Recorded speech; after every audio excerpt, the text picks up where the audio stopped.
Olá, tudo bem? Graça e paz. Louvado seja o nosso Senhor e Cristo Jesus, o ressuscitado.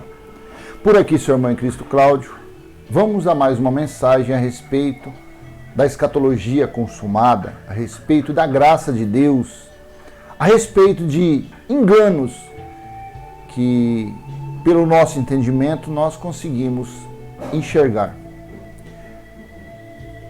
Deixo aqui bem claro, eu não sou o dono da verdade. A verdade está no Evangelho de Cristo. A verdade está na palavra de Deus. Quando se acredita no que está escrito, nós expressamos a verdade escrita. Não que nós temos a palavra da verdade. Jamais. Jamais. Outra coisa que eu vou deixar claro aqui. Eu não sou religioso. Eu não sou pastor, bispo. Eu não tenho título. O que eu tenho certeza, convicção, é que o meu espírito é um eleito e filho de Deus, assim como você que está do outro lado. Esta é a minha certeza. E que esse véu tombará, esta carne voltará ao pó.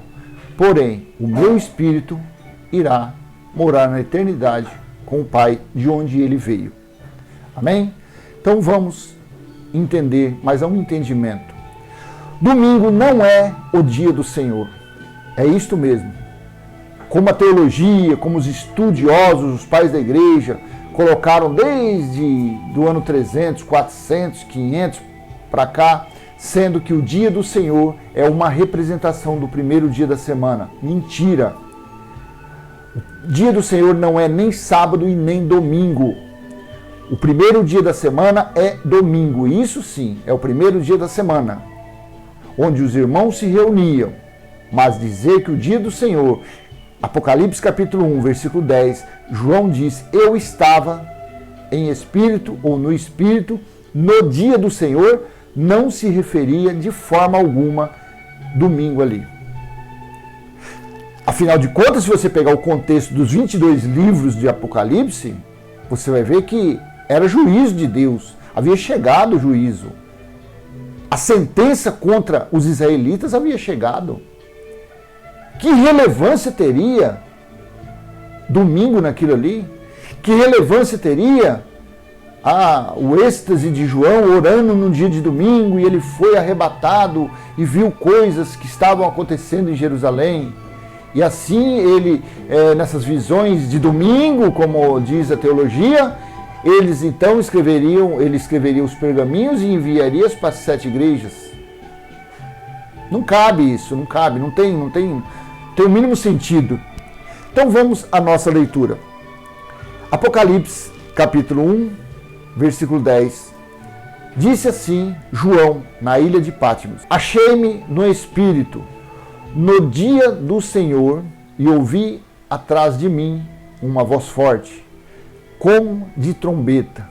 Aqui já é o primeiro sinal que havia chegado o juízo, porque voz como de trombeta, som como de trombeta, era um significado da vinda do Filho do Homem.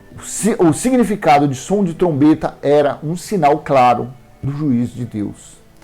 Veja na Almeida Corrigida Fiel como está esse versículo. Fica mais claro. Apocalipse 1, capítulo 1, versículo 10. Eu fui arrebatado no Espírito, no dia do Senhor, e ouvi detrás de mim uma grande voz como de trombeta. Eu fui arrebatado, João disse, no Espírito, no dia do Senhor. Esse dia do Senhor é o que, quando eu comecei a entender a graça, quando eu comecei a entender o livro de Apocalipse, a primeira palavra, o primeiro sentido que eu entendi foi o dia do Senhor.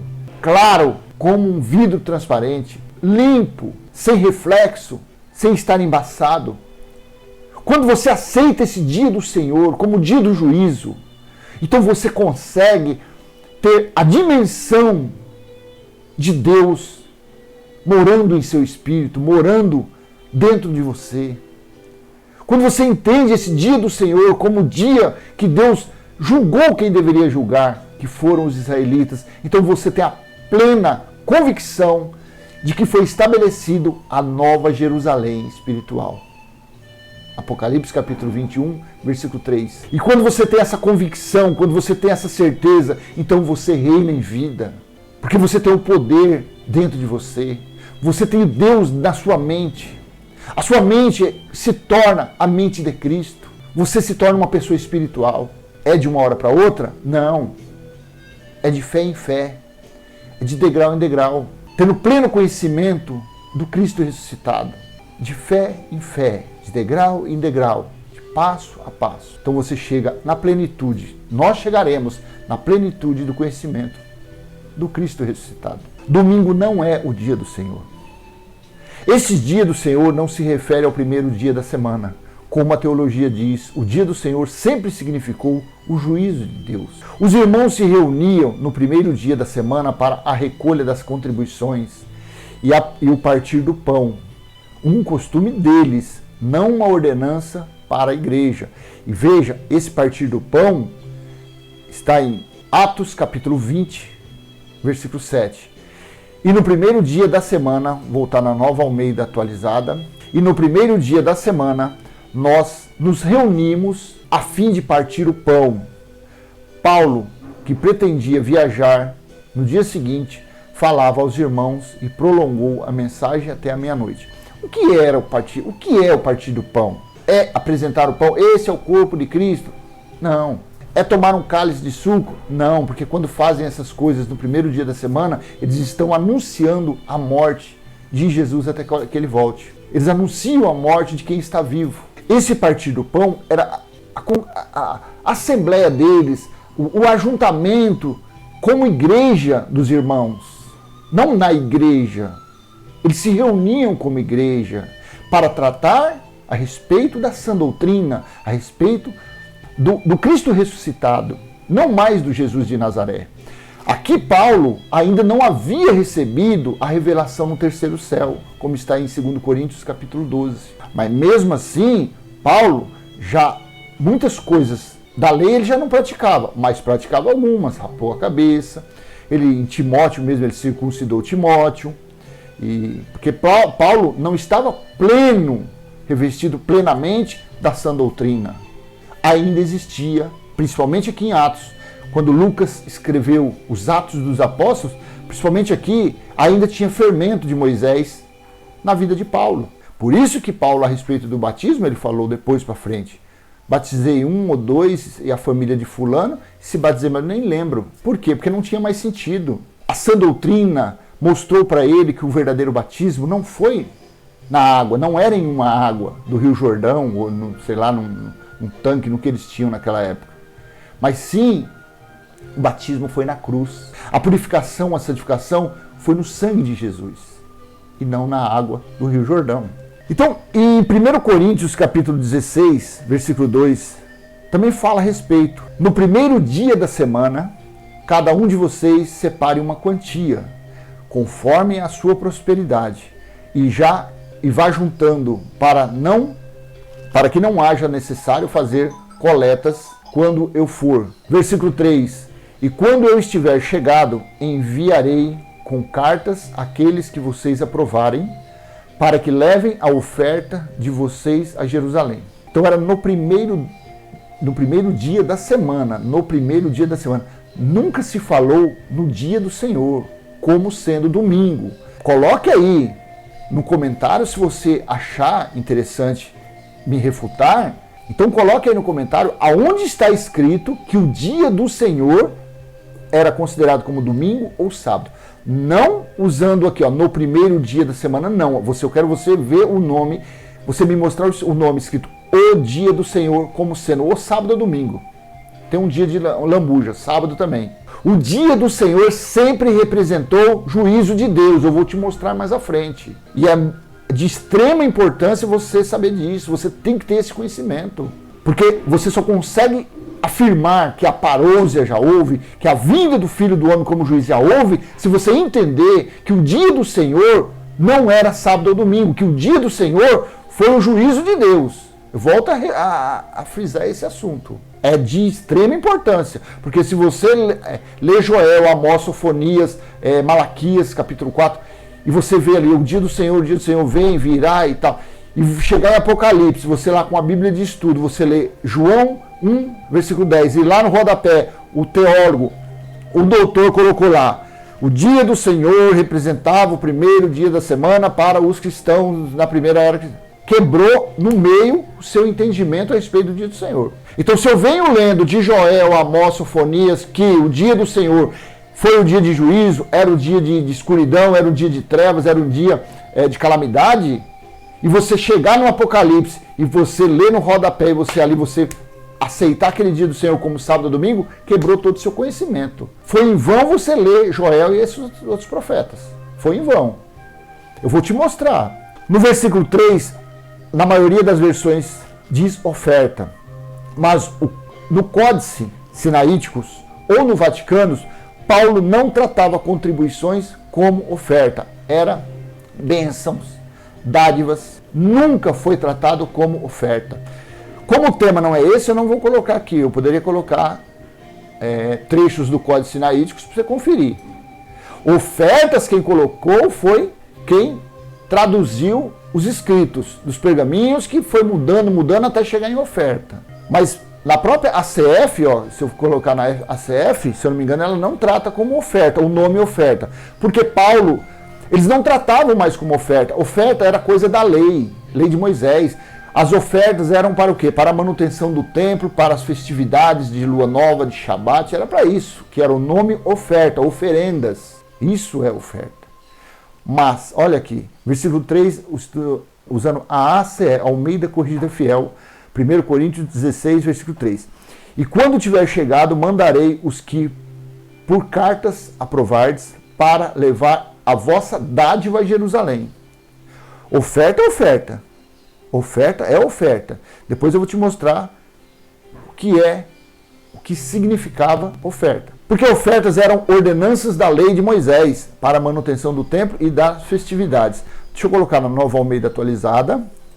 E vamos lá para Neemias, capítulo 10, versículo 32 e 33. Também assumimos a obrigação de contribuir anualmente com 4 gramas de prata para o serviço do templo do nosso Deus. Esse templo era o templo que havia em Jerusalém, que era considerado o templo do Senhor, casa do Senhor, casa de Deus. Só que no ano 70, Jesus disse no ano 33, estão vendo esse templo? Não ficará pedra sobre pedra. Quando viesse o quê? O juízo de Deus. Quando ele voltasse como filho, como julgador, como juiz. E não ficou pedra sobre pedra. Até os alicerces do templo no ano 70 foi destruído.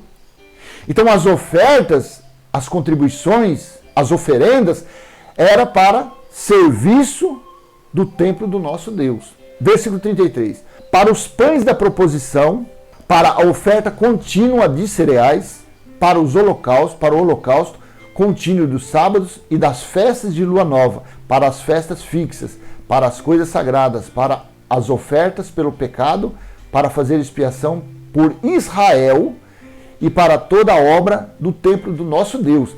Veja, oferta. Por isso que em Malaquias, capítulo 3, versículo do 8 ao 10, diz que estão me roubando nas ofertas e nos dízimos. Dízimos eram alimentos, ofertas eram para a manutenção do templo e para as festividades. Não misturava. Dízimo era para alimentos para as viúvas, os órfãos, os estrangeiros, os levitas que não tinham herança, e ofertas para isso, para as festividades e para a manutenção. Aí era prata, ouro, cereais. Isso era oferta. Paulo disse em 1 Coríntios 9, 14, ou 2 Coríntios 9, 14, aquele que contribua conforme estiver proposto no seu coração. Não é aquele que oferte, aquele que dê oferta. Contribuição. Pesquise no dicionário contribuição e oferta. Oferta é oferenda. Contribuição é uma forma de espontaneidade. Já oferta se trata mais de alguma coisa de lei, alguma coisa de preceito, alguma coisa de mandamento. Faça essa pesquisa. Então, ele se reúne aqui na Almeida Corrigida Fiel, também eu acho que trata como oferta. Quer ver? Versículo 32. Também sobre nós pusemos preceitos, impondo-nos cada ano a terça parte de um ciclo para o ministério da casa do nosso Deus. Para os pães da proposição, para a contínua oferta de alimentos. Você vê que aqui ele trata oferta mesmo, Almeida Corrigida, como oferta mesmo. Só que quando ela vai lá para 1 Coríntios 3, e quando tiver chegado, mandarei os que a carta aprovardes para levar a vossa dádiva a Jerusalém. A vossa dádiva. E no códice, tá? Deixa eu ver, tá? Eu acho que está no meu celular aqui que eu tinha deixado. Quer ver? Deixa eu ver se eu acho aqui. Eu estava até procurando esse códice. Todas as minhas dúvidas eu tiro do códice. Quer ver? Vê se a gente consegue traduzir ele aqui. Traduzir. No códice sinaítico assim está. Ó, vê se você consegue enxergar. Ó. Esse é o códice que eu uso para tirar minhas dúvidas. Aqui, ó. Deixa eu ler para você. No códice sinaítico assim está. 1 Coríntios, capítulo 16, versículo 3. E quando eu vier, quem quer que você aprova, estas enviarei com cartas, para prestar o seu favor a Jerusalém. Para prestar o seu favor a Jerusalém. De onde, eu te pergunto, de onde os homens, os pais da igreja, os estudiosos, os teólogos, os doutores, tirou que para prestar o seu favor a Jerusalém significa oferta. Oferta, como está na Almeida, revista atualizada. E quando tiver chegado, enviarei com cartas para levarem as vossas dádivas a Jerusalém, aqueles que aprovardes. Tá vendo? Almeida, revista atualizada, também fala dádiva. Na King James fala, King James Fiel fala, e quando eu tiver chegado, os que aprovardes por suas cartas, eu enviarei para levar a vossa liberalidade a Jerusalém. Só que no códice está, e quando eu vier, quem quer que você aprova, estas enviarei com cartas para prestar o seu favor a Jerusalém. Então isso aqui foi abrir esse parênteses só para mostrar, para você ficar atento. Ofertas era da lei de Moisés, era preceitos, ordenança, mandamento. Contribuições, ajuda, dádivas é da sã doutrina, não é obrigação. Contribuição, contribua conforme tiver proposto seu coração. Não misture as coisas. Às vezes você fala assim, caramba, esse cara é chato, sei lá, ele é repetitivo. Sabe o que é? Eu quero ser o mais perfeito possível na explicação. Por isso que às vezes eu pego um versículo, eu leio 1, 2, 3, 4 vezes, eu busco no códice, porque da mesma forma que eu não quero ser enganado, por isso que eu nunca fiquei nesses alçapões, nessas arapucas, porque desde menino eu sempre fui curioso, então quando eu ouço, eu não acredito em homem. Me desculpa eu estar falando, eu não acredito em homem. Hoje eu acredito no espiritual. Eu acredito que nem a nossa base está onde? Na Bíblia. O conhecimento mais profundo do nosso ser, de onde nós viemos, está na Bíblia. Então é lá que eu confio. Por isso que cada versículo que eu leio, eu tenho, a não ser aqueles que eu tenho dúvida, que eu vou no códice e bate a dúvida, que é acrescentado. Aí sim. Mas eu procuro informações. Por isso que eu estou aqui falando, deixo esse vídeo até feio, fui lá no meu celular, abri, para mim te mostrar como está escrito lá.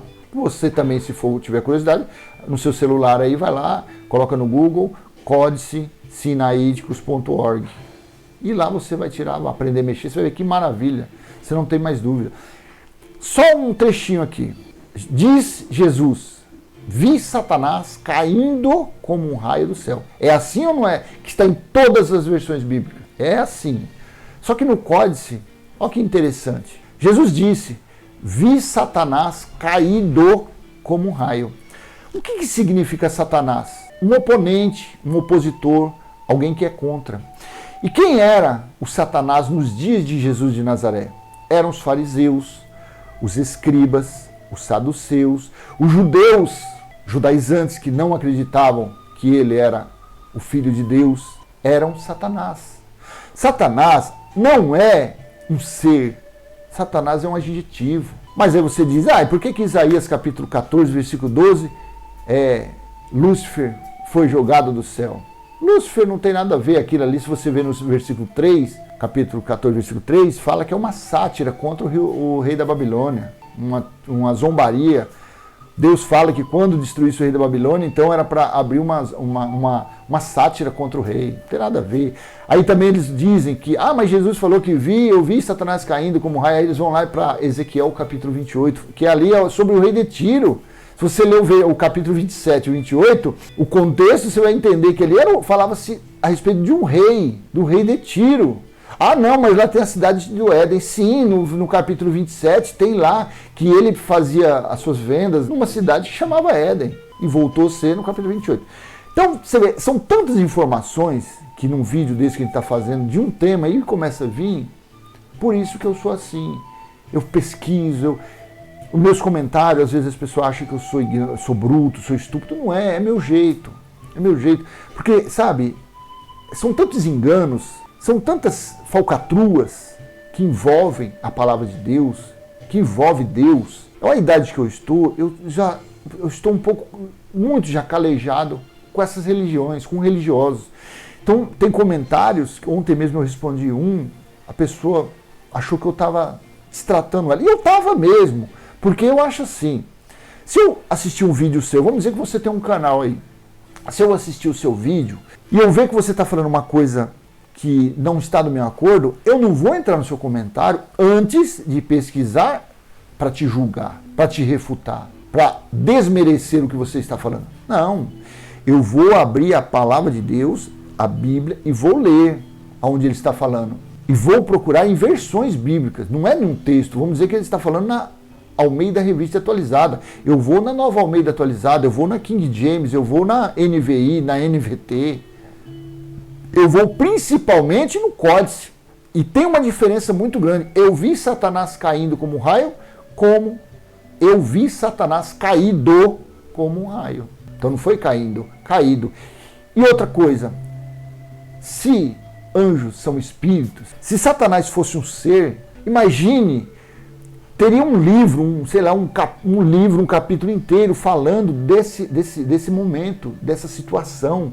Todos teriam visto aquele dragão, um tipo do tamanho de um planeta caindo, as pessoas, e ficava escrito isso. Mas não, foi só um versículo, uma metáfora que Jesus usou. Se é que isso não foi adulterado pela Igreja Católica, lá no ano 300 e pouco, se é que isso Constantino não adulterou, porque Constantino adulterou tanta coisa, principalmente nos 4 livros históricos, Mateus, Marcos, Lucas e João.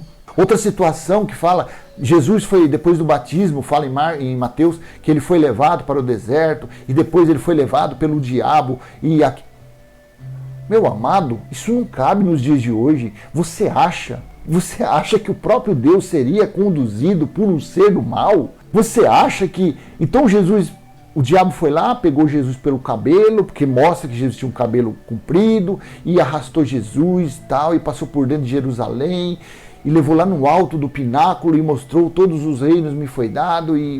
Você acha que cabe nos dias de hoje isso? Você não está entendendo que isso aí foi um folclore, foi um paganismo, foi uma história inventada ali, colocou... E os crentes acreditam naquilo? Não seria o mais conveniente, o mais correto que está em Marcos, que fala que Jesus, depois do batismo, foi para o deserto e lá ele sofreu tentações e os anjos o serviam? Acabou. Ele estava no meio de feras. Acabou. Só isso tem no livro de Marcos.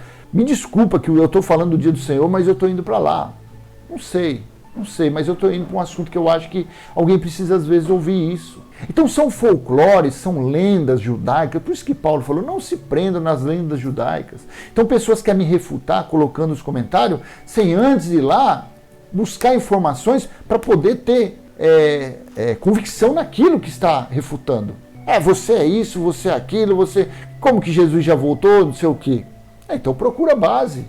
Ele viu um vídeo que eu fiz há 3, 4 meses atrás, só que não vê os vídeos que eu fiz essa semana. 5 ou 6 vídeos a respeito do que? Mostrando nos inscritos que Jesus já voltou. Ele pegou um vídeo que eu fiz da tribulação lá, sei lá, uns 4, 5 meses atrás, e fica aí. Tem quase 2.000 visualizações, e sempre um vem lá e quer te refutar. Mas sem base bíblica, sem base nenhuma, sem base alguma. Então, ofertas, eles se utilizam para tosquear, para roubar as pessoas mesmo. Por isso que eles não procuram a diferença disso. Chega nos crentes, nos fiéis e taca oferta e pronto. Vamos passar agora a sacolinha pegando oferta, vamos passar a sacolinha pegando dízimo. As pessoas não têm tempo. A maioria das pessoas que frequentam esses lugares são pessoas incautas, são pessoas que se sentem menosprezadas no mundo, são pessoas que não tomaram suas posições ainda como filhos e eleitos de Cristo. de Deus e ficam sujeitas a estes sujeitos que tem por aí. O dia do Senhor que João se referiu no Apocalipse foi o juízo de Deus que havia chegado. Achei-me no Espírito no dia do Senhor e ouvi atrás de mim uma voz forte como trombeta. Eu acredito que eu vou ler agora. Agora eu vou ler o que eu falei que eu ia ler, mostrando aonde os profetas disseram que o dia do Senhor não era nem sábado nem domingo. Os profetas anunciaram que este dia chegaria. E chegou na geração dos anos 70, na primeira era cristã. Joel capítulo 2, entre o versículo 1 e 3. Toquem a trombeta em Sião e deem o alarme no meu santo monte. Aonde era o santo monte conhecido? Jerusalém. Que todos os moradores da terra tremam, porque o dia do Senhor está chegando. O dia do Senhor está chegando. Será que naqueles dias já não tinha dividido a semana? Segunda, terça, quarta, quinta, sexta, sábado, domingo? Ainda estava chegando? Então não existia domingo naqueles dias? Versículo 2. É dia de trevas e escuridão, dia de nuvens e densas trevas, como a luz. Versículo 2. É dia de trevas e escuridão, dia de nuvens e densas trevas, como a luz do amanhecer. Sobre os montes, assim se difunde um povo grande e poderoso, como nunca houve igual desde os tempos antigos, nem haverá outro depois dele, pelos anos seguintes, de geração em geração. Versículo 3. À frente dele vai fogo devorador, atrás dele vem chamas destruidoras. Diante desse povo, a terra é como o jardim do Éden, mas atrás dele fica devastada como num deserto. Nada escapa. Joel falou do dia do Senhor. Veja o que Amós, o profeta Amós disse. Amós capítulo 5, versículo 18 ao 20. O dia do Senhor. Ai dos que desejam o dia do Senhor. Para que vocês desejam o dia do Senhor? Será um dia de trevas e não de luz. Será como se um homem fugisse de um leão e lhe saísse ao encontro um urso. Ou como se, entrando em casa e encostando a mão na parede, fosse mordido por uma cobra. O dia do Senhor será um dia de trevas e não de luz. Será um dia de completa escuridão, sem nenhuma claridade. E Sofonias capítulo 1, do versículo 7 ao 18. Calem-se diante do Senhor Deus, porque o dia do Senhor está perto. O Senhor preparou o sacrifício e santificou os seus convidados. No dia do sacrifício do Senhor, hei de castigar as autoridades e os filhos do rei, e todos os que se vestem como estrangeiros. 9. Castigarei também naquele dia todos aqueles que sobem o pedestal dos ídolos e enchem de violência e engano a casa dos seus senhores. 10. Naquele dia, diz o Senhor, se ouvirá um grito desde o portão dos peixes e um uivo desde o bairro novo e grande lamento desde as colinas. 11. Lamentem, moradores da cidade baixa, porque todos os comerciantes serão mortos e todos os que pesam prata serão destruídos. Naquele tempo vasculharei Jerusalém com lanternas e castigarei aqueles que estão apegados à borra do vinho e dizem no seu coração, o Senhor não faz bem nem faz mal. O dia do Senhor iria vir para quem? Para o povo que estava onde? No Brasil, nos Estados Unidos, na Argentina ou os que estavam em Jerusalém? Naquele tempo vasculharei Jerusalém com lanternas. Então, mesmo se Jesus voltasse hoje, olha quantos países tem no mundo. E naqueles dias que país havia? País de Israel, Jerusalém. Era o que tinha mais evidência. Não sei se o Egito, tinha Egito, Etiópia, tinha alguns países. Ásia, né? Tinha Ásia. Mas o castigo seria onde? Dentro de Jerusalém.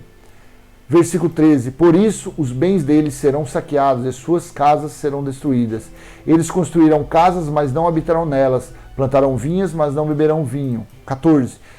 Está perto. O grande dia do Senhor está perto e vem chegando depressa. Atenção. O dia do Senhor é amargo e nele clamarão até os poderosos. Olha o que é o dia do Senhor. Eu estou lendo vários versículos para ver se entra na cabeça das pessoas que o dia do Senhor nunca foi domingo, nunca foi sábado. O dia do Senhor foi o juízo de Deus. Aquele dia será um dia de ira, dia de angústia e de tribulação, dia de ruína e destruição, dia de trevas e escuridão, dia de nuvens e densas trevas. 16. Dia de toque de trombeta e gritos de guerra contra as cidades fortificadas e contra as torres altas. Quantas trombetas foram tocadas no livro de Apocalipse? 7 trombetas. Dia de toque de trombeta, o dia do Senhor, houve toque de trombeta, foram tocados 7. Gritos de guerra contra as cidades fortificadas. Qual era a cidade que tinha os muros com pedra de mais de 600 quilos cada uma, que elas não tinham cimento, não tinha nada, o peso era tanto que era encaixado uma na outra? Aonde eram esses muros? Os muros que que estavam envoltos de Jerusalém.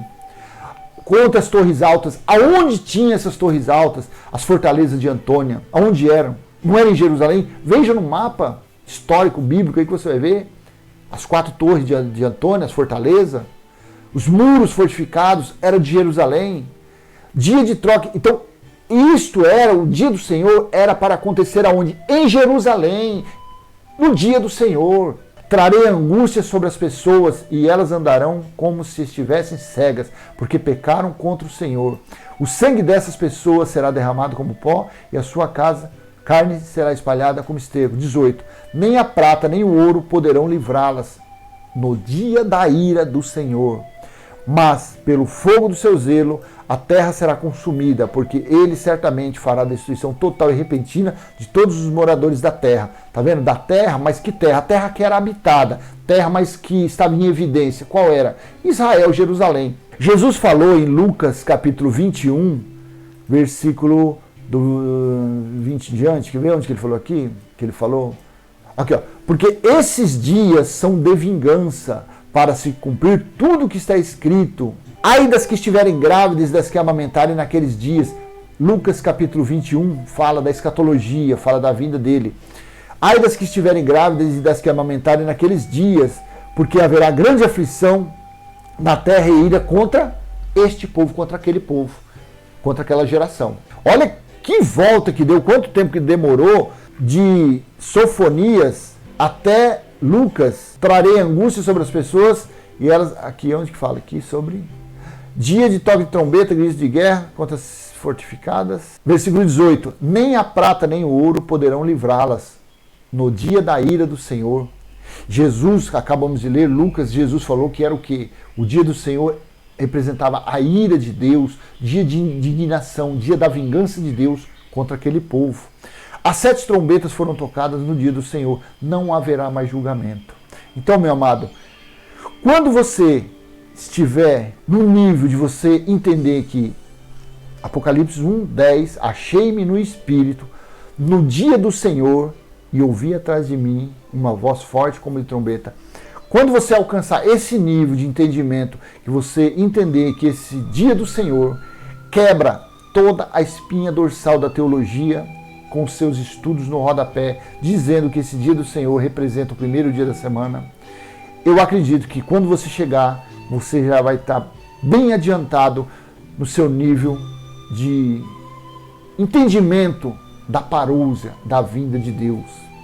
Tem pregador da graça, que eu já ouvi, eu não vou citar nome, que ele tem um alto grau, tão conhecimento dessa doutrina, mas que eu já vi ele falando que esse dia do Senhor é domingo. Me deu uma vontade tão grande de descobrir o celular, um meio de falar com ele e falar: meu irmão, dá uma atenção mais nesse dia do Senhor. João estava no dia do Senhor, o dia tão esperado, o dia tão anunciado pelos profetas. João estava na ilha de Patmos para escrever às 7 igrejas da Ásia a respeito do dia do Senhor, que havia chegado o juízo, a vingança, a ira de Deus havia chegado. E você pega os abençoados falando que o dia do Senhor é domingo. E tem uns que erram mais feio ainda, que diz que é sábado. Amém? Então eu vou encerrando essa mensagem por aqui. Não teve jeito, eu ia fazendo uns 20 minutos, já está dando quase 40 minutos. Então, espero que tenha sido útil para você, espero que você tenha entendido. Caso queira me refutar, fique à vontade, coloque aí no comentário. Só que, pelo amor de Deus, seja inteligente. Quando você quiser refutar alguém, ache base, logicamente, na Bíblia, não em livros fora disso, na Bíblia, que eu estou errado, que eu falei isso, falei aquilo. Às vezes, na ânsia, na emoção, no desejo de passar a verdade para você, às vezes a gente fala uma coisa de mais, uma coisa de menos. Mas o importante é o teor, o importante é o contexto para o que é feito o vídeo. Às vezes passa alguma coisa desapercebido, que nem ontem mesmo um abençoado, fiquei feliz, ele falou, ó irmão, você fez um vídeo assim, só que, como que eu falo? Caifás morreu no ano 36, e você leu e você falou que Jesus disse que vós vereis o Filho do Homem, e que realmente depois eu ouvi o vídeo, eu falei mesmo, que falei, Caifás ali estaria bem velhinho ali, quando Jesus voltasse. Eu vi depois no Google, realmente esse camarada aí, esse Caifás, morreu no ano 36. Segundo está escrito lá. Na Bíblia eu não achei falando que ele morreu. Mas segundo os estudiosos, está no Google lá, que os historiadores, coisa da teologia, que ele morreu no 36. Mas até aí tudo bem. Só que algum que foi levantado como sumo sacerdote no lugar de Caifás, que estava no Sinédrio, estava no dia do Senhor, porque Daniel capítulo 7, versículo 13 e 14 disse que o ancião de dias estaria e veria o Filho do Homem vir por sobre as nuvens. Então o que valeu ali? O meu erro por não ter falado do ano 36? Eu acredito que não, foi que nem eu falei para ele. O meu interesse foi mostrar na explicação, mostrar com base em Daniel, com base no que Jesus disse em Mateus capítulo 26, versículo 64, que Jesus diz que vós vereis, quer dizer, alguém ali viu. Então, se o copista, porque quem transescreveu lá, escreveu os pergaminhos, chamavam copistas, porque naqueles dias não tinha computador, não tinha impressora, eram copistas. Então pode ter errado alguma coisinha, mas o que vale é o quê? Que algum ali do Sinédrio iria ver e viu ele voltando, porque eu acredito no que Jesus disse. E foi batido a confirmação, o carimbo, quando nós conferimos aonde? Em Daniel capítulo 7, versículo 13 e 14, dizendo que o ancião de dias iria vê-lo voltar. Amém? Então, fique à vontade, comente, refutação não me desagrada, pelo contrário, falar que ficou alguma falha, fique à vontade, comente à vontade, mas dizer, tem pessoas que o ego, nossa, olha como que ficou, aí o ego vai lá em cima, o meu tá, eu tô calejado para isso, amém? Então espero que essa mensagem tenha sido útil para vocês, se foi, dê um joinha, um like, compartilhe, se inscreva no canal, vamos levar adiante. Se for da vontade de Deus que esse canal um dia tenha milhares de seguidores, amém. Se for da vontade de Deus que apenas 10, 20, 30, 100 acompanhem os vídeos, assim será, amém? Graça e paz, até a próxima, se Deus assim permitir. Tchau, tchau.